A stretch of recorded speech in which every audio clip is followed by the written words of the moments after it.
时间不早了，咱们一家4口该睡觉啦。妈妈，今天晚上的天气很凉爽，咱们肯定能睡一个好觉。晚安，妈妈。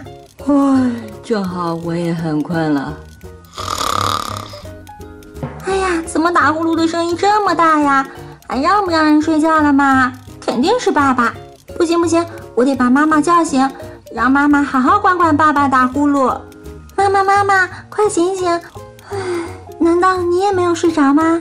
没错，妈妈，爸爸打呼噜的声音实在太大了，吵得我根本睡不着。哎呀，真是糟糕，妈妈还以为只有自己被影响了呢。我现在就去把你爸爸喊醒。老公，快醒醒，别睡了。好了，芭比，别叫我了，我还根本没睡着呢。哼，爸爸，你骗人！我和妈妈都被你打呼噜的声音吵得受不了了。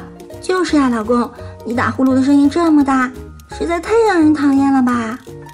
你们2个开什么玩笑嘛？真的不是我，从躺下到现在，我完全没有睡着，怎么可能会打呼噜嘛？这怎么可能嘛？不是我，不是你，不是小紫梦，那还有谁啊？等等，妈妈，爸爸好像真的没有骗人，因为现在咱们3个人都醒着，可是还是有打呼噜的声音啊？难道是小紫萱在打呼噜？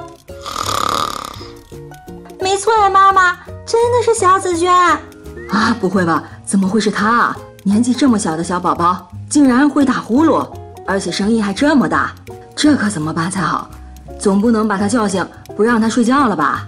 是啊，爸爸，如果现在把小紫萱叫醒的话，那她肯定会大声哭闹的，到时候咱们就更别想睡觉了。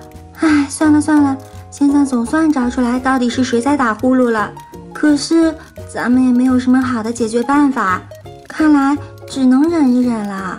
小朋友记得点击关注或者订阅我哦，观看更多芭比娃娃的故事。